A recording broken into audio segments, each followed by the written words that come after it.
El Jardí Botànic de Barcelona representa la vegetació mediterrània de les 5 zones del món que tenen clima mediterrani. La vegetació mediterrània està adaptada a un clima de 4 estacions, 2 que li són favorables, que són la primavera i la tardor, i 2 que li són desfavorables, que és l'estiu i l'hivern. A l'estiu pateixen set i calor.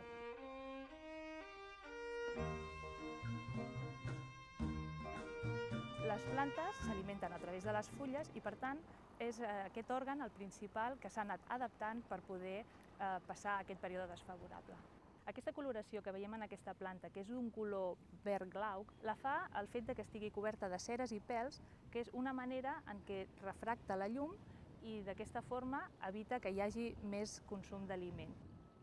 També en aquest cas tenim un exemple que és un caducifoli d'estiu. Aquesta planta deixa caure les fulles i a la tardor, quan comencin les primeres pluges, tornarà a rebrotar. En alguns casos les fulles es redueixen en forma d'espines per reduir la superfície de les fulles, però en altres casos aquestes espines també s'aprofiten per evitar que els herbívors se les mengin. Aquí tenim un parell d'exemples de fulles coriàcies, i que vol dir fulles molt dures que també s'han anat evolucionant en aquesta textura per poder evitar que quedin marcescents durant el període d'estiu.